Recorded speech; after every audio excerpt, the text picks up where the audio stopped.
Welcome back to another episode. And if you're watching this on our YouTube channel, hello. I hope you enjoy the video content. Be sure to subscribe if you're not already and hit that like button so that lets us know you like our podcast content. And hit the notification bell so you never miss a video with Lisa and Lucy. Today we are talking about bookkeeping. Yay! Yay. That was not an enthusiastic yay for me because I hate bookkeeping, and I'm just gonna put that out there right now.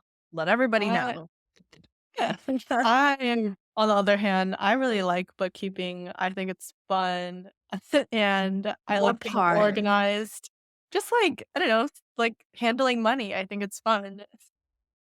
So, in this episode, we're going to be talking about how we do bookkeeping, how our bookkeeping has changed over the years. And we're also going to briefly talk about like tax season, since I believe tax season is like literally right now as Wait, we're I feel like recording this. today's the last day, right? No, Like no, I want to say it's like April 17th or 17th? something. We're Something like recording that. this on April 14th, Friday. Oh, it's 18. Oh, 18. That's what it Okay. says on my calendar. All right. Well, so by the time you're listening to this podcast, you should have already filed your taxes, but we're going to take you through at least a portion of that as well in terms of like what we Mhm. do. Quick disclaimer, we are not a financial professional. Please consult your own accountant slash financial advisor. This is not financial advice. This is just our own experience. Mhm. So take everything with a grain of salt. A heaping Yeah. grain of salt. Yes. Okay, so let's start with when I first started Sticker Guru. I didn't really know like bookkeeping was a thing and like you had to pay taxes because I was 17. So I was very oblivious to what was going on. And I highly recommend that you not do what I do. So the first year, I kind of just started out by keeping a spreadsheet of all of my business expenses. So anything I like spent money on for the business, I would just keep track of it in the spreadsheet.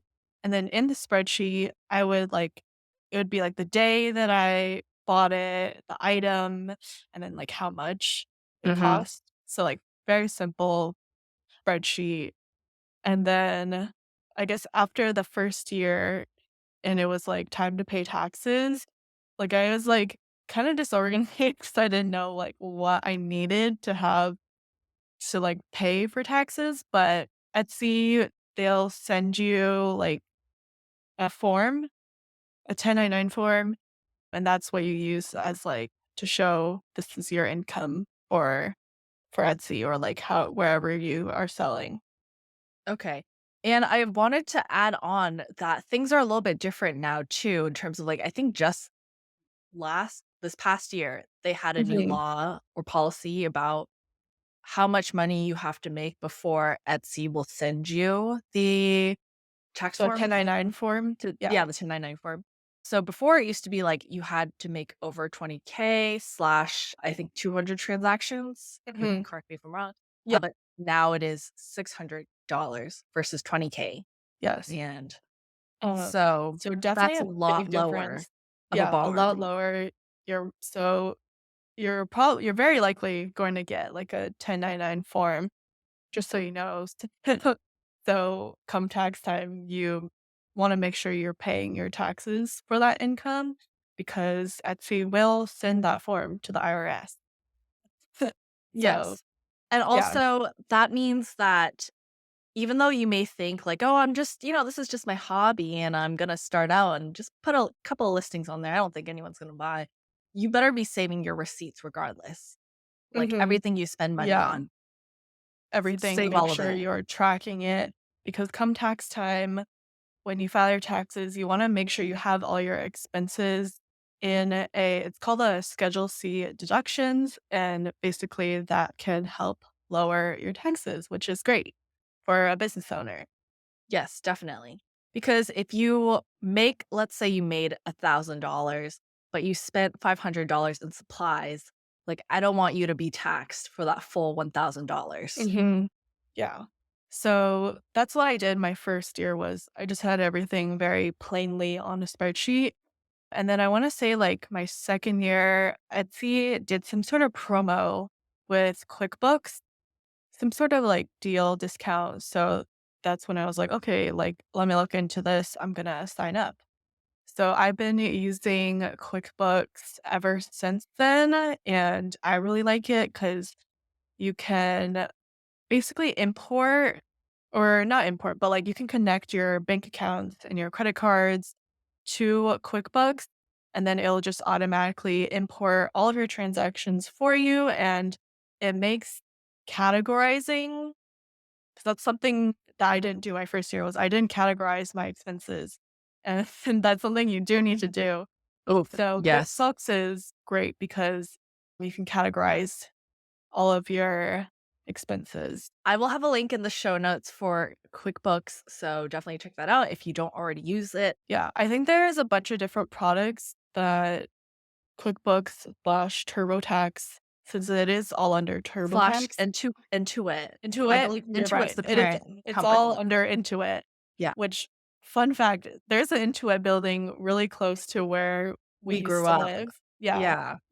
like their headquarters, not their headquarters, but like they have buildings there, and it's like literally down the street. It's like the Well, only corporate building in our little suburban area, yeah, which is fun. it's so random, but yeah, We grew up looking at TurboTax like every day, the big yeah. TurboTax sign. Anyways, fun fact. Anyway, they have a bunch of different products. So I believe the one that we use is QuickBooks Self-Employed, Mhm. but they have a bunch of different like branches and products. So might want to look into what will work best for your business. Probably self-employed. That's the one that we use.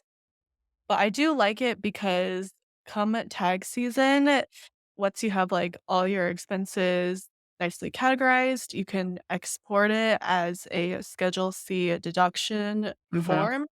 And then we just hand that off to our CPA. Accountant, Yeah. CPA, yes, who does all the other stuff for tax season Hmm. for us, which is, by the way, if you are on the fence about getting a CPA, I highly, highly, highly recommend it.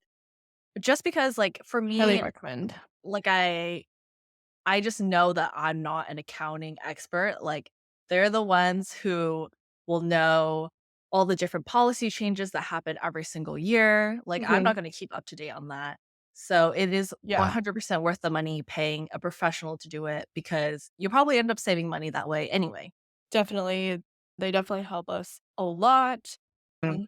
Just like in terms of even like more than just our business, because like we also have like investment accounts and like savings Yeah, accounts, your and savings just there's account. like we just have like a million forms come tax season, and it's like we just hand it all off, and like at the end we just pay their fee for them to file it for us, and that's like super, just like It's one so worth less it. thing to worry about.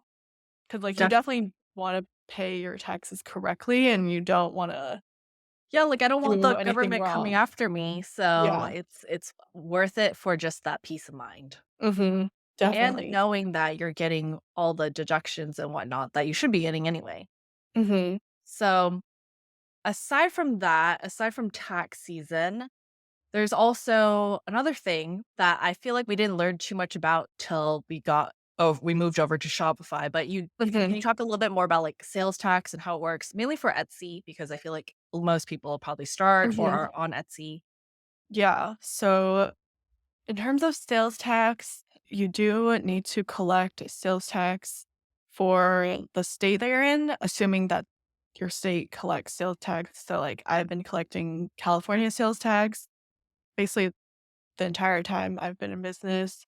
But Etsy is really nice because they will calculate, collect, and remit sales tax for you. So you don't have to worry about any of that.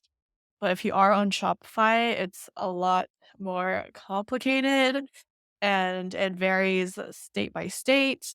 I do think Shopify recently came out with Oh, their some sort own of product thing. that Yeah. will, yeah.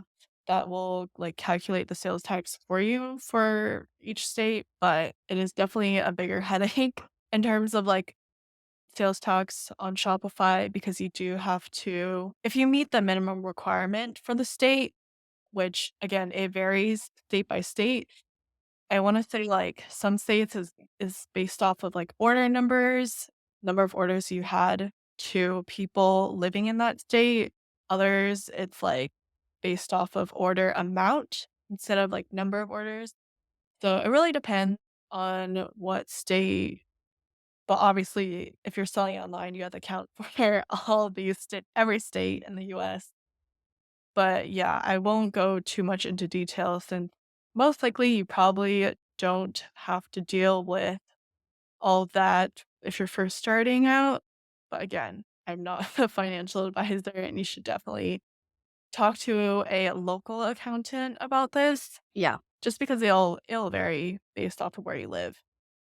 That's a big reason why I recommend people start out on Etsy versus Shopify too, because Mhm, that's a big headache. And Etsy makes it so easy for someone mhm, who's just starting out. You're like testing the waters. It's one less thing you have to worry about in terms of like mhm, calculating sales tax for all the different states, make sure you're collecting it, remitting it, etc. So mhm. plus one for Etsy in that category.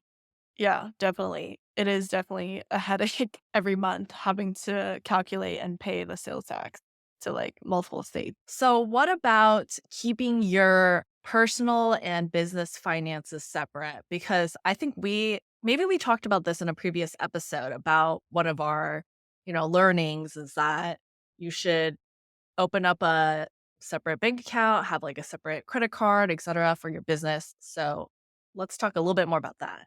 Yes. So definitely 100% you want to keep your business finances, expenses, income, whatever, like all separate from your personal money. It just makes bookkeeping so much easier when it's separate. That way you don't have to like go through all of your transactions and figure out like, can't remember, was this a business expense or was this like a personal expense? So I highly recommend, again, not advice, but something I would do is if I was just starting a new business, I would apply for it's called a employer identification number. It's an EIN for EIN. short. You can get it from the IRS's website, and basically, it's kind of like your business's social security number is like how I view it, and like that's what you'll use to like put on all your tax forms, and then you also will use that number to open like a business bank account or a business credit card. So I highly recommend, or like, basically, like you need to do that if you are opening like business bank accounts, you need to have that number. Yeah. Okay. So when I'm just thinking about from the perspective of if I were starting from the top, I'd be so intimidated by all these Mhm, things. And it might even prevent me from wanting to start a shop because I'd feel too overwhelmed. So, what would you say to someone who is in that kind of situation where they're feeling overwhelmed mhm. and scared by all these things that they need to do? Yeah, definitely. These are necessary things to do. I I feel like I've definitely heard people say like, "Oh, like you can skip all these steps and just figure it out once you're like already in business." But I feel like these are really like it's really important that you have like a strong foundation and that you're doing everything like legally. I feel like we talk about this in our ebook, like a brief little like legal checklist, I guess, of like all the things that you should do when starting a business. So like not just getting an EIN, but also like registering your business in your state. I think all those things are like super necessary Yes, before and we do starting. talk about I mean, we're not experts, so we don't dive deep into that Mhm. in our ebook, but we do talk about it. And I will say one more thing is a lot of shops that I've noticed in the sticker shop community use Paper and Spark for like they have spreadsheets and other like tax/finance help. for small businesses / makers.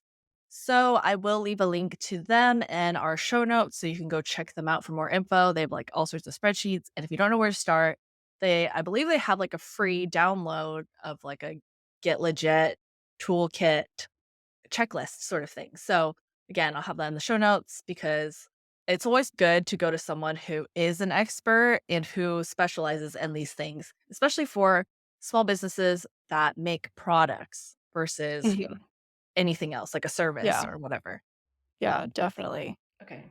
Don't forget to subscribe if you're not already and to hit that bell to turn on post notifications so that you never miss any of our uploads. And don't forget to hit that like button. Thanks, guys. Bye. Bye.